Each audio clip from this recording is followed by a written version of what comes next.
Добро вечер, време за или против на Алфа. Јас сум Бојана Димитриевска-Марковска, вечерва ваш домаќин. За скандалите со кои Македонија ја заврши годината и со кои ја почна годината. Но за она што не очекува, тоа е техничката влада и изборите, разговарам со пратеникот од ВМРО-ДПМН Антонио Милошовски. Добро вечер и добре дојдовте. Среќни празници, благодарам за поканата. Среќни празници и вам и на гледачите. За почеток споменав 2023 година заврши со скандали, 2024 година ја стартувавме со скандали. Вие како опозиција барате одговорност, но колку реално може да очекуваме одговорност со оглед на тоа што се релативизираат работите? Па најпрвен јас тоа би сакал да потенцирам дека скандалите произлегуваат од самата влада и нивните инсталации по другите институции и затоа не може да се очекува владата која што произведува скандали истата да ги решава или да произведе одговорност за овие инциденти кои што ги имаме во тек. Гледаме дека има еден принцип на неказнивост, еден принцип на заштита, релативизирање на сите овие скандали или нивните извршители, без разлика дали станува збор за скандалот на онкологија, скандалот со Бесатранс, скандалот со модуларната болница, па еве и последниот скандал со МНАФ и многу други. Гледаме дека власта се обидува да купи време и секој еден скандал, за жал, да се покрие со следниот, кој што ќе биде поактуелен и ќе биде подраматичен и ќе го привлече вниманието и на медиумите и на граѓаните за претходниот скандал или тие 5-6 пред нив да се заборават. И ние, впрочем, не ни можеме да изброиме колку скандали има оваа влада. Ако во нешто е продуктивна, тоа е високата инфлација и високото производство на скандали. Но не очекувам со вака партизирано обвинителство и владени инсталации во судството да имаме одговорност за овие скандали, за жал. Скандалот со МНАФ, дали докрај ќе има уште неколку месеци до избори, но и ВМРО-ДПМН ќе учествува во техничката влада, дали можеме да очекуваме дека докрај ќе се расветли овој скандал? Јас од оваа влада не очекувам нешто многу, освен оваа владина одлука што ја имаме, но без разлика на владината одлука по однос на МНАФ, таа не го покрива самиот скандал, бидејќи овој скандал создаде и за Македонија лоша репутација на меѓународен план, како држава која што нема контрола на главната алка на безбедносниот воздушен сообраќај.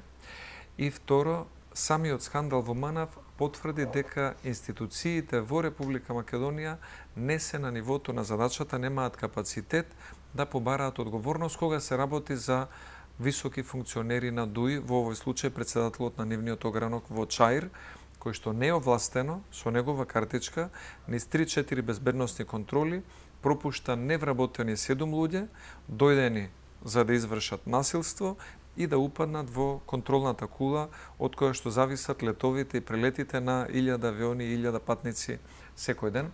Не верувам дека власта би одела во кривична и судска одговорност. Впрочем, видовме и со самото одлучување на кривичниот суд, кој што не целосно го цитираше членот 303 од кривичниот законник, каде што точно е пропишано дека и при опит, дури и кога има можност да се загрози воздушниот сообраќај, тога следуваат навистина високи санкции од најмалку 5 години затвор. Ако ги имате такви високи санкции за осомничени за такво дело, тогаш мерката притвор е повеќе од оправдана, уште повеќе што овој дел си го скрати. Да, кривичниот суд очигледно буквално си скоцка соопштение како што му одговара на судот. Па испаѓа дека кривичниот суд е владен суд, не е кривичен суд, туку е суд кој што им суди на другите граѓани кои што не припаѓаат на владата според закон и е ригорозен и е строг, а кога станува збор за припадници на владачката номенклатура, тогаш тој е селективен суд и ги бира членовите, дури и брише некои пасуси за да им удоволи на членовите на ДУИ или на СДСМ, а овој случај заслужуваше мерка притвор затоа што четворица од тие 8 осомничени се веќе во бегство, што значи дека ние гледаме дека имаме навистина работа со една сериозна група која што имала цел и умисла да изврши и насилство, а и да упадне во контролната кула и со тоа да го загрози воздушниот сообраќај во Македонија. Едно прашање кое на јавноста бара одговори е тоа зошто нападнатиот од БНАФ сакал да ја напушти државата. Дали можеби вие како опозиција располагате со некакви информации?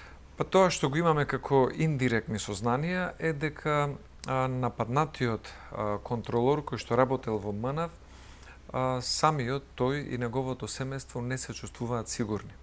Ако вие на работно место во најбезбедната контролна кула која што има свое обезбедување, има своји мерки и пропусни точки и протоколи за влез и излез, не сте безбеден и некој дојде, влезе и ве нападне со една цела група, а потоа таа група, дел од нив не се во притвор, туку си имаат само некој, да кажам, мерки на предпазливост, а четворица се уште во бегство, односно се на слобода, тогаш логично е да се заклучи дека овој човек не се чувствува безбеден во сопствената држава и на сопственото работно место, и тоа можеби е една од причините што го натерало да побара, условно кажано, некое побезбедно место надвор од Република Македонија, за да не биде под притисок на оваа банда која што го тепала на работното место, што е жално за државата, бидејќи тие контролори на летање би требало да бидат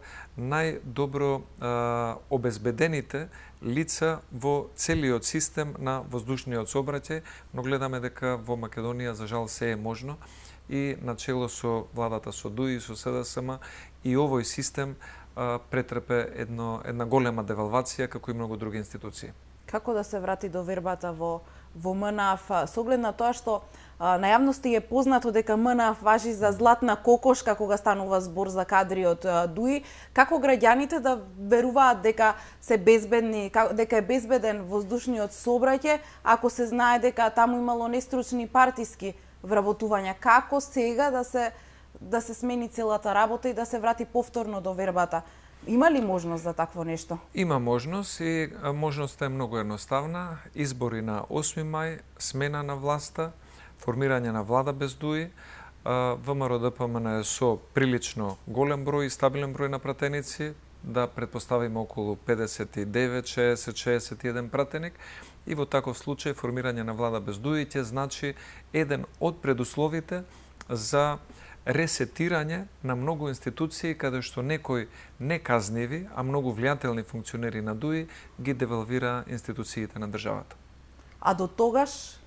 До тогаш мислам дека не може да се очекува премногу, бидејќи сега не очекува уште еден период кој што според мене нема да биде исто така лесен, и покрај тоа што Ковачевски е еден од најслабите премиери до сега на Македонија, па би рекол и најслаб председател на СДСМ, сега следува период кога и тој ќе абдицира, ќе се повлече, а премиерското место СДСМ му го предава на својот коалиционен партнер ДУИ, и со тоа се гледа кој е стопан во владината коалиција.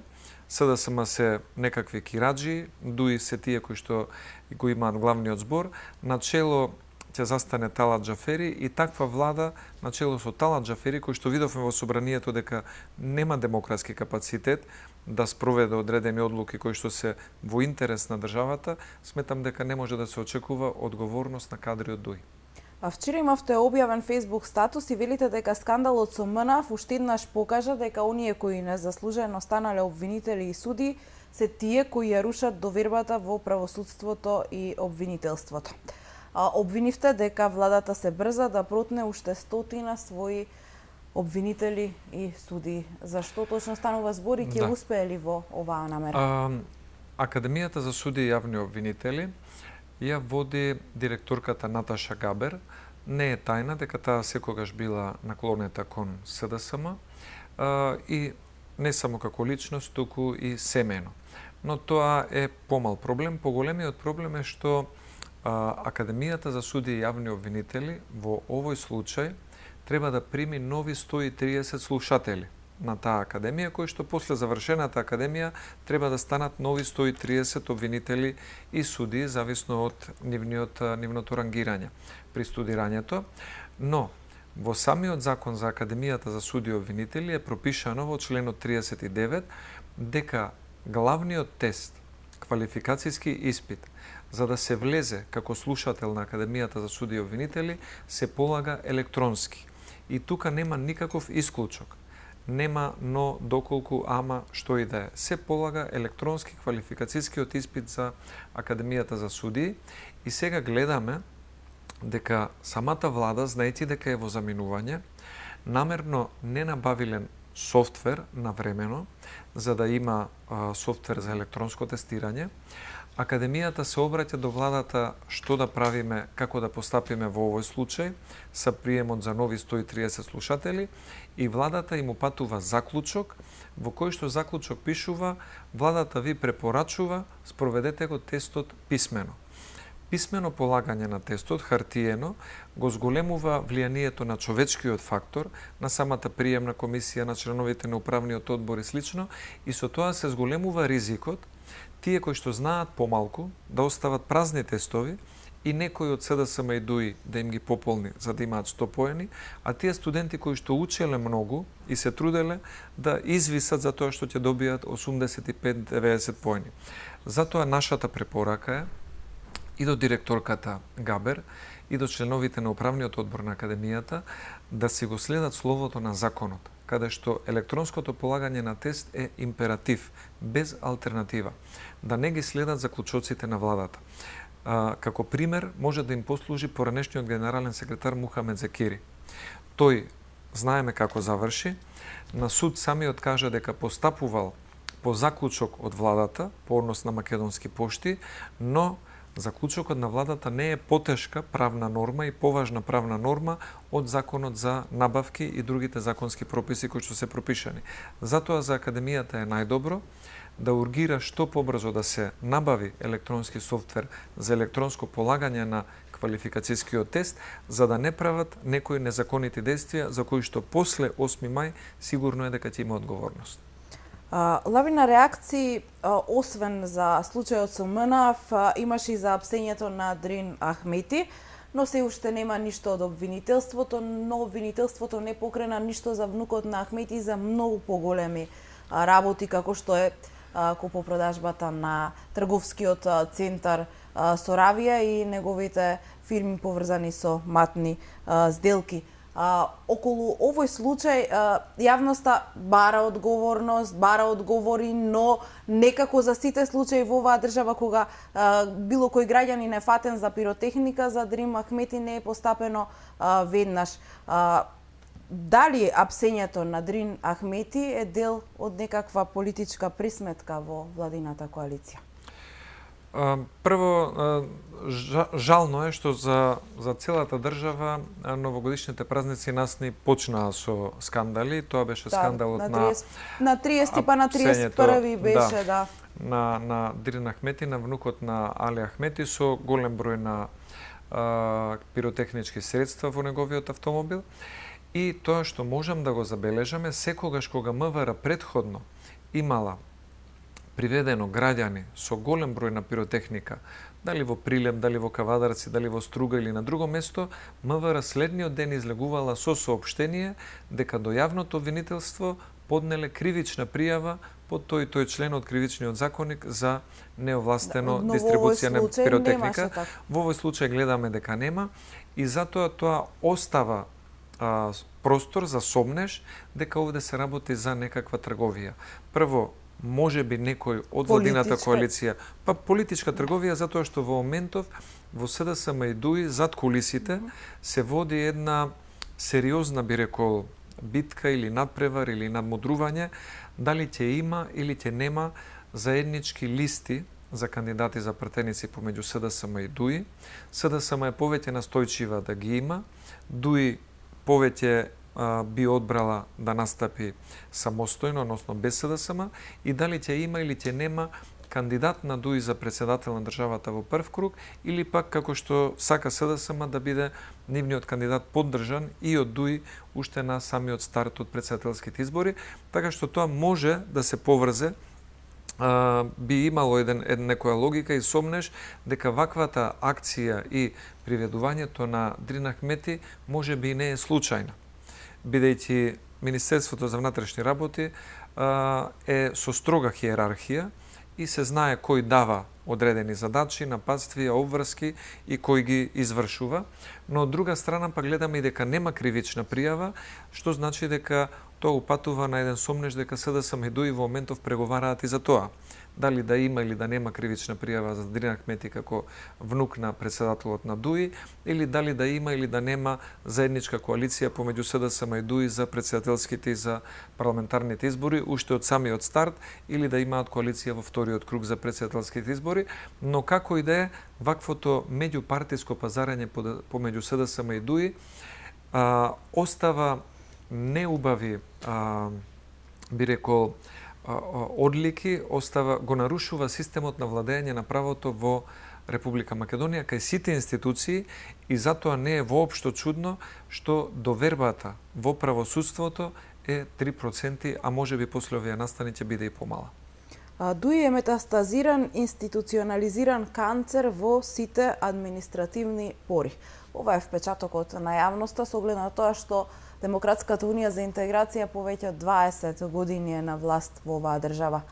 Кој е виновен за тоа што ДУИ е метастазиран канцер и навлезен во сите административни пори? Тука ниедна политичка партија не би било коректно да се иземе од одговорност. Сметам дека секоја политичка партија има одреден удел, но уделот на СДСМ мислам дека е огромен во овој случај, бидејќи секогаш кога имате коалиционен партнер, имате одредени компромиси, имате одредени отстапки или договори, но секогаш се знаело која е прва владеачка партија која носи најголемата одговорност и се грижи за имиджот на владата, на државата, за функционирањето на институциите, но овој пат СДСМ и ДУИ се во таква позиција што ДУИ испаѓа дека е главна партија, а СДСМ е подчинета партија. И добиваме впечаток дека Артан Груби е вистинскиот премиер во државата, а Димитар Ковачевски е некој случаен човек кој што се представува како премиер, но ги нема ниту таа почит, ниту тие овластување или моќ за да тропне на маса и сериозно да ги води државните институции во вистинска насока. Сметам дека ќе имаме можност за корекција како држава и како граѓани и особено тука апелирам до сите оние кои што имаат оправдано незадоволство од ваквото, би рекол, дивење на ДУИ по различни институции од дел од нивните функционери на 8 мај да го дадат масовно гласот на своите избори за политичката опција која што може да ја смени и да ја изфрли од владеачката игра оваа партија, а според мене тоа е ВМРО-ДПМН која што има потенцијал да освои најголем број на пратеници и со самото тоа да не биде зависна при формирањето на влада и да може да се формира влада без ДУИ. Инаку гледам дека во самата Демократска унија за интеграција имаат и внатре фракции, бидејќи тоа што тие го проектираа на други партии, па вклучително и на ВМРО-ДПМН, ни создава одредени шпекулации, фракции, подбуцнуваа некакви несогласувања внатре во опозицијата, сега гледаме дека се случува во самата ДУИ. И ако забележите внимателно, најголемите критики дека ДУИ е поврзана со висока корупција и со криминални тендери доаѓаат токму од поранешни високи функционери на ДУИ кои што сега формираат друга политичка партија или се дел од коалицијата на опозициони партии во албанскиот блок. Сега, Македонија наскоро ќе добие и техничка влада. Начело на таа техничка влада повторно ќе биде кадар од ДУИ, досегашниот собранински спикер Талат Џафери седнува на премиерското столче. За 2 дена ВМРО-ДПМН ќе донесе одлука кои кадри ќе бидат дел од таа техничка влада. Се вртат повеќе имиња во јавноста. Најавивте дека и покрај учеството на ваши кадри во таа техничка влада, вие ќе гласате воздржано. Да. Кои луѓе би ги виделе како дел од таа техничка влада се кадри на ВМРО-ДПМН и зошто ќе гласате воздржано? Значи ВМРО-ДПМН имаме по неколку, да кажам, потенцијални компетентни кандидати и за Министерството за внатрешни работи, и за Министерството за труд и социјала, и за заменици министри во финансии, земјоделие и информатичко општество, но одлуката ќе ја донесеме на 11 и затоа би почекал да извршниот комитет да ја донесе таа одлука без да преюдицирам сега, но по однос на прашањето зошто ќе гласаме воздржано, затоа што сметаме дека Талат Џафери нема демократски капацитет да биде на чело на една влада која што ќе води изборен процес. Тоа го забележавме во собранието. Талат Џафери беше човекот кој што дозволуваше да се злоупотребуваат европски знаменца на законот за игри на среќа, за кој што знаеме дека е проект на Артан Груби за негови блиски соработници или роднини да водат нови видеолотарии, државни лотарии, приватни јавни партнерства во бизнисот со коцкање и со казина, и тоа му го овозможи Талат Џафери. И еден таков човек кој што злоупотребувал европско знаменце, а тоа е влезено во извештајот на Европската комисија како прекумерна злоупотреба, го ја цитирам фразата на европското знаменце, не може да биде на чело на една влада и да се очекува дека тој ќе стане демократ. Втората работа која што треба да се спомене, Талат Џафери 8 или 9 месеци во ФИОКа ја држи точката која што треба да е на дневен ред за избор на член на Државната изборна комисија. Никогаш досега не се случило, без разлика колку била поларизацијата во политичкиот живот голема или мала, Државната изборна комисија да биде некомплетирана. За прв пат сега Талат Џафери, после излегувањето на алијанса од Државната изборна комисија и станување на дел од владата на министерот Кренар Лога, требаше во рок од 30 дена да распише оглас и да се избере член на ДИК кој што припаѓа на опозицијата, во случајов БЕСА и Алтернатива. Но гледаме дека тој го оневозможува тоа во координација со ДУИ, веројатно со намера на одредени избирачки места, бидејќи ќе немаат член на ДИК, да немаат члена на избирачки одбори, албанските опозициони партии, и на таков начин ДУИ да си создаде услови некаде да полни кутии. Тоа се нашите сомнежи. И таков еден човек сметаме дека не заслужува да биде гласан за премиер на Република Македонија. Настрана од политичката логика, би требало во секоја држава, Германија, Словенија, Италија, Бугарија, Србија, Грција, Франција, каде и да сакате, за премиер се изгласува политичар кој што припаѓа на најголемата партија во владеачката коалиција. СДСМ со самото тоа што му дава на ДУИ со 13-14 пратеници да има премиер, прави голем преседан и го понижува членството на ДУИ, но прави и преседан кој што може да биде лош и за македонската демократија. Сега, бидејќи го споменавте учеството на албанската опозиција во Државната изборна комисија, доаѓаме во една ситуација во предизборие некомплетирана Државна изборна комисија, дали ВМРО ДПМН има одлука што ќе прави со своите членови во Државната изборна комисија, доколку не се избере член во највисокото изборно тело од албанската опозиција, дали вие ќе ги повлечете членовите, дали можеби за ова ќе се дискутира на 11 за 2 дена? Да, сигурно ќе имаме дискусија на оваа тема за ДИК, затоа што е премногу сериозна и затоа што некомплетираната ДИК може да го зголеми ризикот за малверзации при изборите и за, условно кажано, намерно испланирана нефункционалност на терминалите за оттисок при гласање.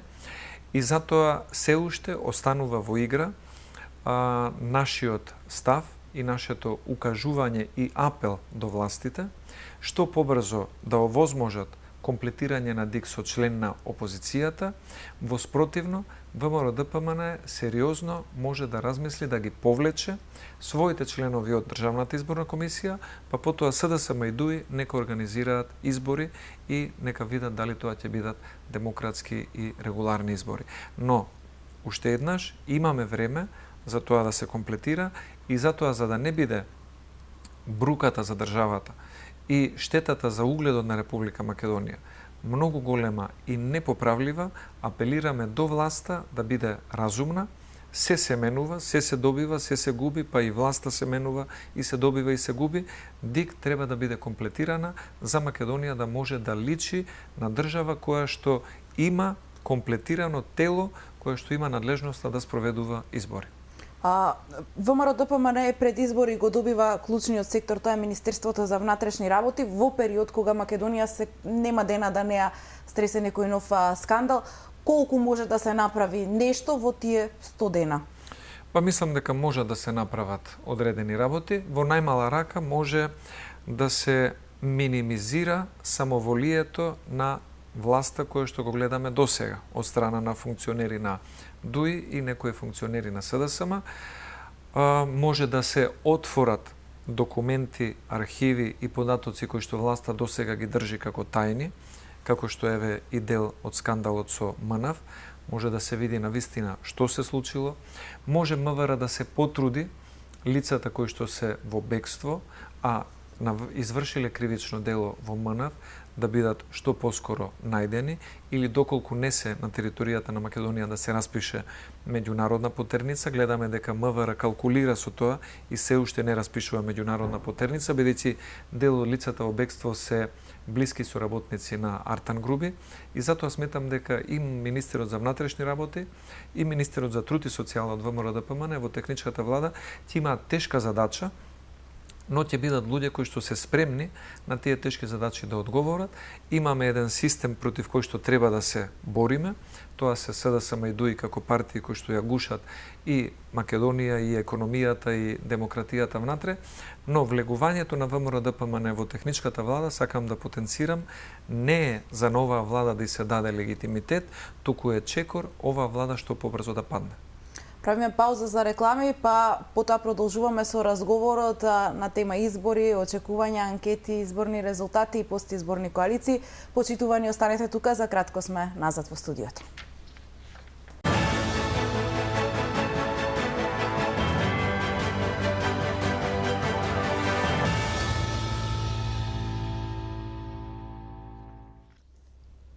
Повторно назад во студиото разговарам со пратеникот Антонио Милошовски.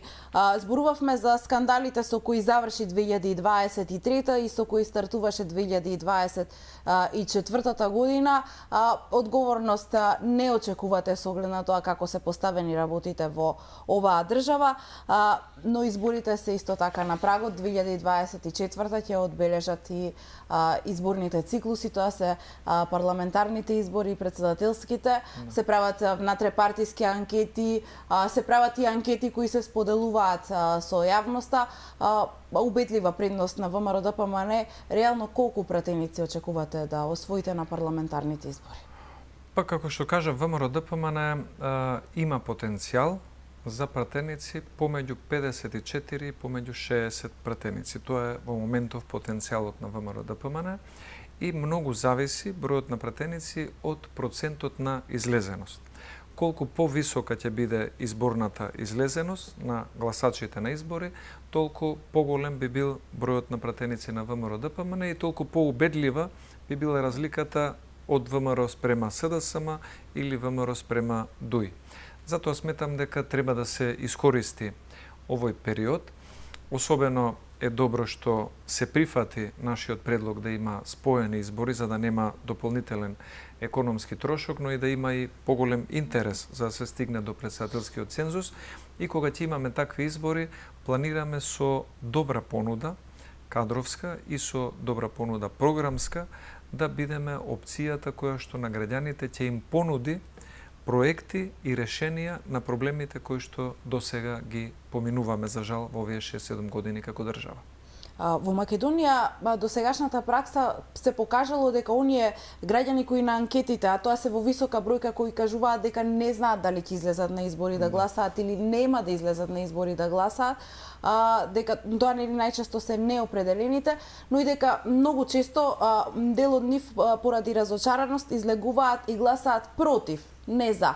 Но прашањето ми е како ВМРО ДПМН ќе ги привлече овие разочарани, неопределени гласачи, затоа што членството излегува и гласа за ВМРО ДПМН, за СДСМ и членството е определено. Но како неопределените ќе ги убедите да излезат и да заокружат ВМРО ДПМН? Што ќе им понудите на овие гласачи? Па мислам, ВМРО ДПМН, ако понешто е препознатлива и на изминатите изборни циклуси, и сега верувам дека ќе биде уште подобра во тој дел, е подготвување на добри и реални проекти, реални и остварливи.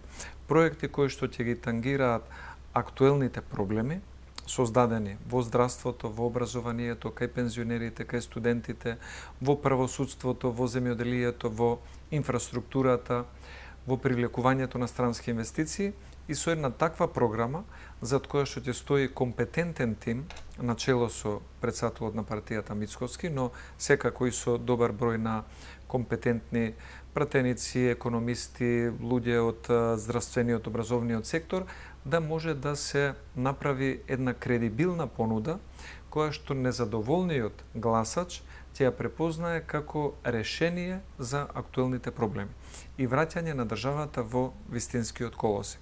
Ние гледаме оваа власт сега, не може еден веќе започнат автопат од Кичево кон Охрид да го доизгради 7-8 години. Автопатот е како археолошко наоѓалиште. Ништо немаат направено.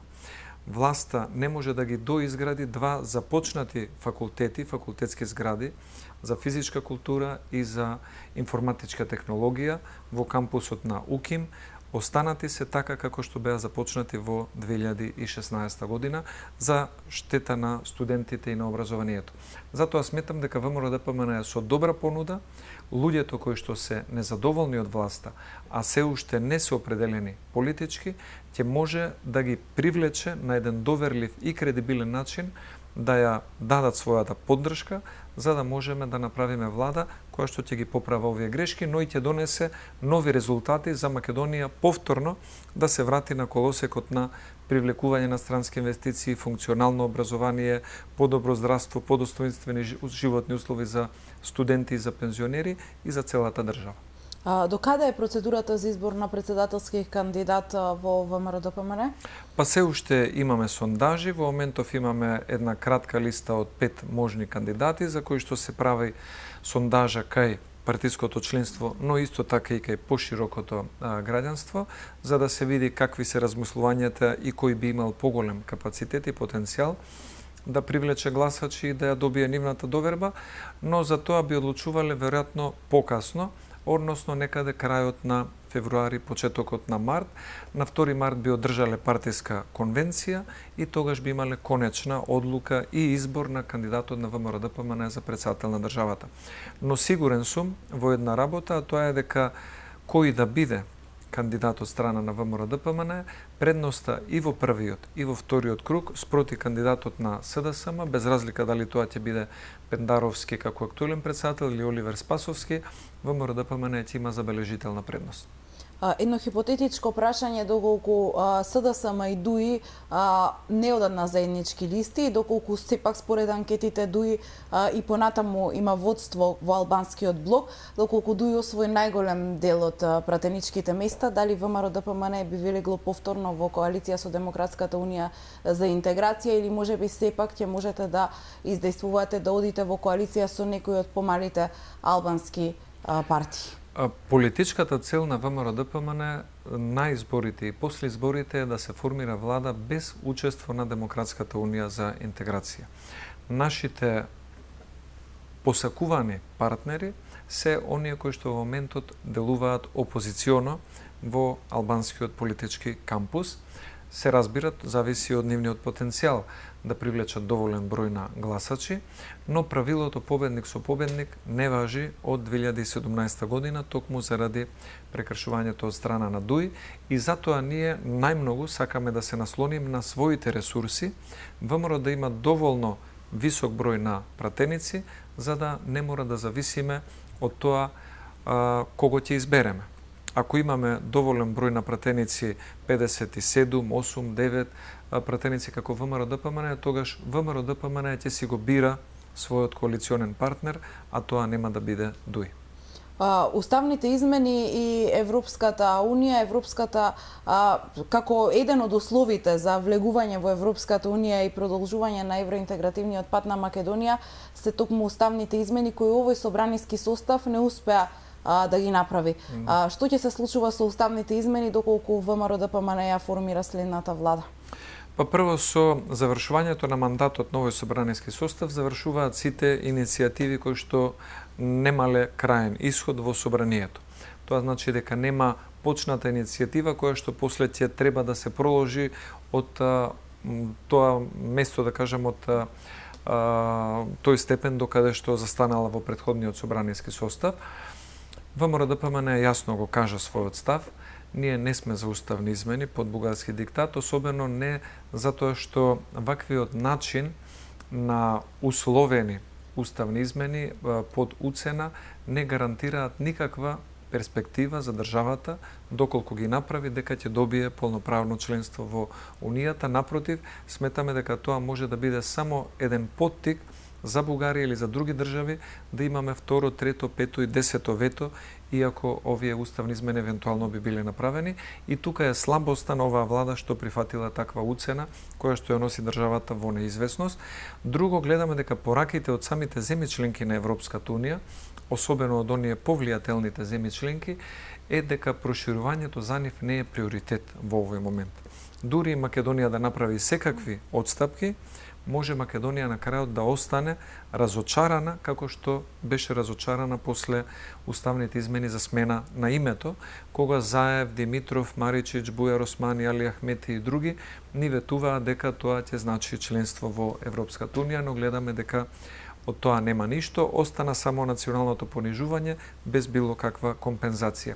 И затоа сметам дека тоа нема да биде приоритет на владата на ВМРО-ДПМН, освен доколку Бугарија не го преиспита својот став и доколку Европската Унија не даде некакви силни гаранции дека може Македонија да смета на полноправно членство во Унијата и оваа концесија да биде поврзана не со почетокот на преговорите, туку со крајниот исход членство во Европската Унија, како што направија Хрватска и Словенија.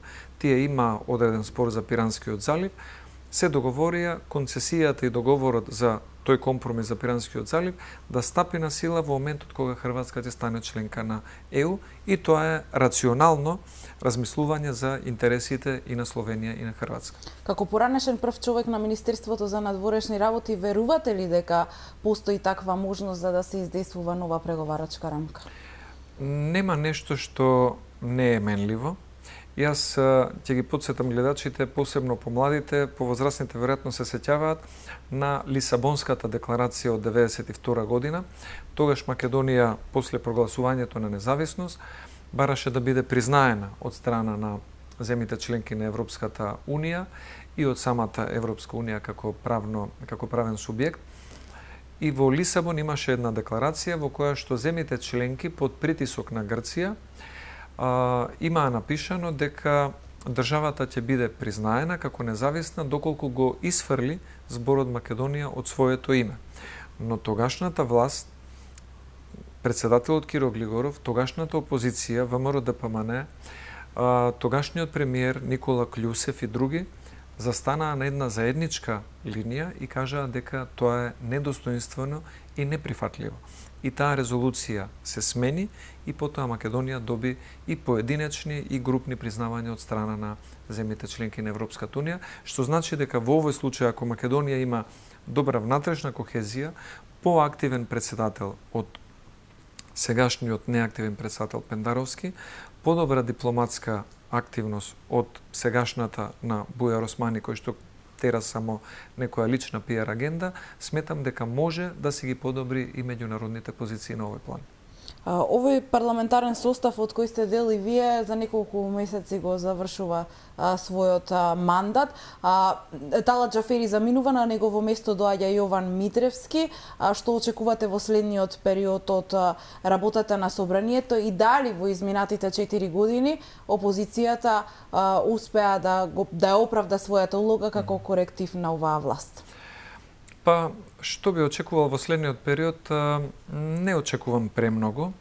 Веројатно власта ќе биде во брзање да помине некои последни законски решенија што им се битни за некои нивни групи кои што се занимаваат со одреден бизнес, како што е законот со европско знаменце за игри на среќа и видеолотарии. Може би тоа ќе им биде приоритет, за жал, иако нема врска со економската добробит, ниту со европските стандарди во Македонија. Мислам дека би било добро и упатно да се заврши комплетирањето на Државната изборна комисија и да се изгласаат препораките на ОПСЕ и ОДИХР за подобрување на избирачкиот законник во техничкиот дел, каде што може да се направат поефикасни одредени мерки. Инаку, што се однесува до самото собрание, до сега гледам дека работевме во едни прилично нестандардни услови како опозиција. Тие нестандардни услови се најмногу беа сочинети во злоупотребата на европското знаменце. Секогаш кога власта ќе видеше силен, оправдан отпор од опозицијата за одредено штетно законско решение, го повлекуваше законското решение од регуларна процедура и потоа на друга врата го протнуваше законското решение преку злоупотреба на европското знаменце.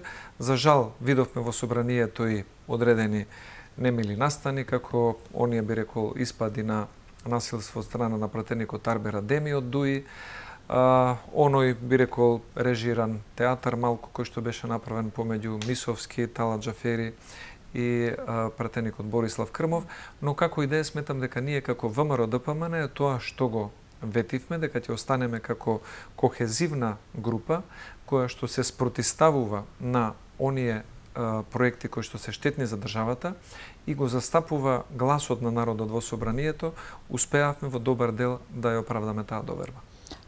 И сега, со колку од овие политички партии кои беа заедно делувавте како опозиција, иако за многу од работите не се согласувавте, можно е да се направат некакви постизборни коалиции, заедно да бидете дел од некаква владеачка коалиција, и колку од оние што се вон парламентарни, а ќе учествуваат на изборите, очекувате да освојат пратенички места и можеби се некакви разговори за идни коалиции со нив се водат?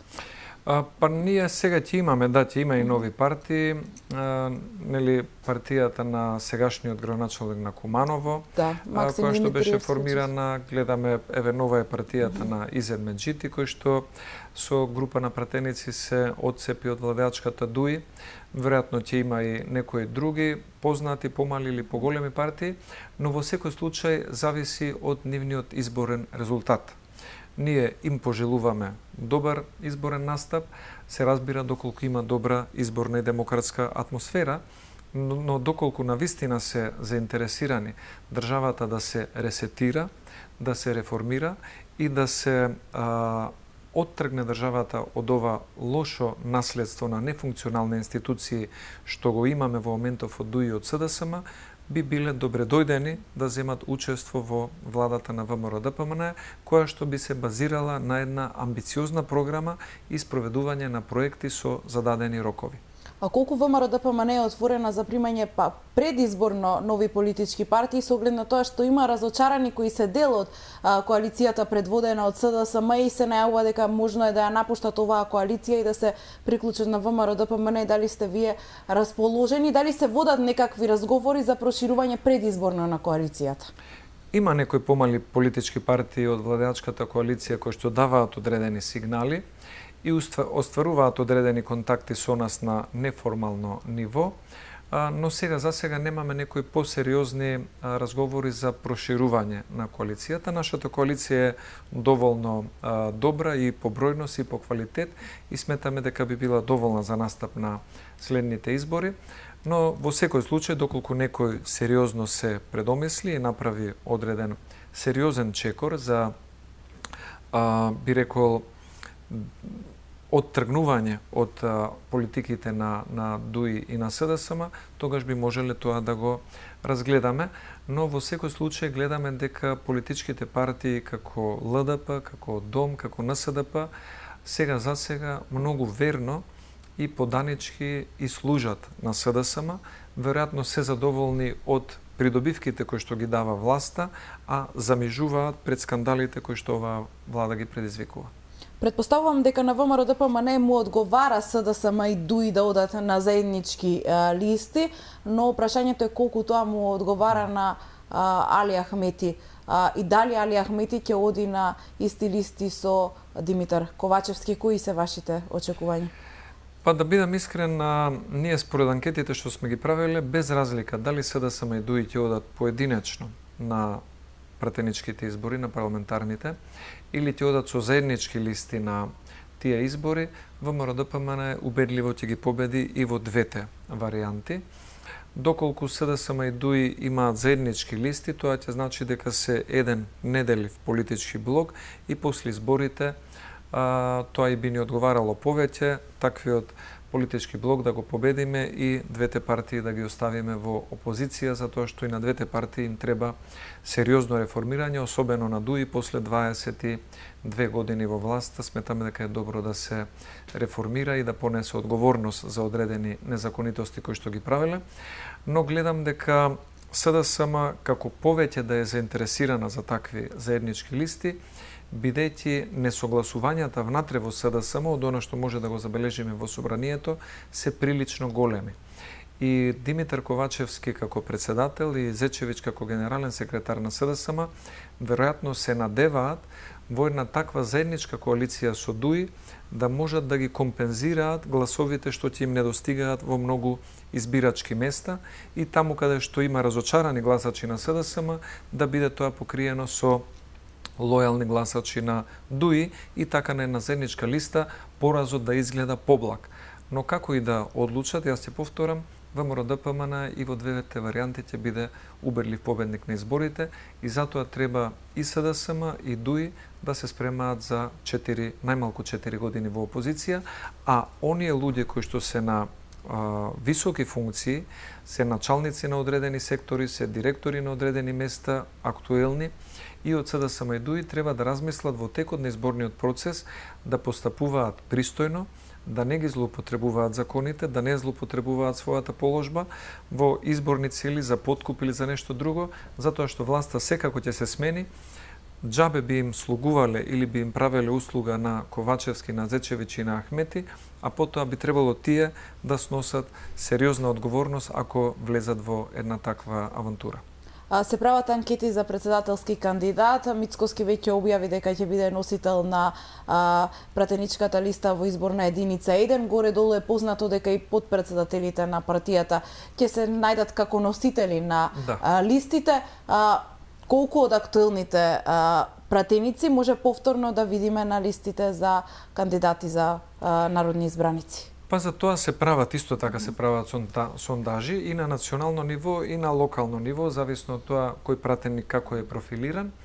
И мислам дека е една добра бројка од актуелните пратеници, да не речам 30 или можеби повеќе пратеници, очекувам повторно да се најдат на листите за кандидати за пратеници, бидејќи во оваа пратеничка група се разви една добра солидарност, добра колегијалност, многу добра координација на извршниот комитет со пратеничката група и спроведување на она што беа наши политички задачи и цели и исто така добар слух помеѓу пратеничката група и нашите избирачи за да можеме потребите на народот на еден гласен начин да ги представуваме во собранието. И сметам дека искористувањето на тој капитал, на создаденото веќе искуство во оваа пратеничка група е добро да се искористи, затоа што за да имате извршна власт и собраниско мнозинство, не ви се доволни само 60 пратеници и 15 или 20 министри, навистина ви се потребни многу луѓе, затоа што извршната власт покрива една голема област, потребен е еден тим од најмалку 300-400 луѓе за да може да има една локомотива која што ќе води, но и луѓе кои што ќе го следат тоа водство за да може програмата на ВМРО-ДПМН да биде реализирана. Дали Антонио Милошовски повторно ќе го видиме на кандидатските листи за пратеници? Па, јас сметам дека имам потенцијал да го оправдам таквото нешто, но сепак оставам на партиските органи да одлучат, сум на располагање со своето искуство и со знаење да го дадам придонесот во собранието на Република Македонија. Доколку ВМРО-ДПМН победи на изборите и ја формира владата, доколку ви понудат министерска позиција, дали би ја прифатиле? Па човек никогаш не треба да каже никогаш, ќе треба да се размисли, поврзани се многу околности и лични, и семејни, и партиски, ресорни и колку е човек стручен и спремен да влезе во костец со одредени проблеми, но како што кажав, јас би сакал да бидам дел од тимот кој што ќе ресетира државата после ова 7-годишно лошо владење на СДСМ и ДУИ, каде што во многу области никогаш не било полошо и многу институции се за жал девалвирани. Милошовски, ви благодарам за гостувањето во За или против наука. Благодарам на приликата. Вам, почитувани гледачи, ви благодарам за вниманието и довербата. Останете со програмата што ви ја нудиме. Имајте пријатна вечер.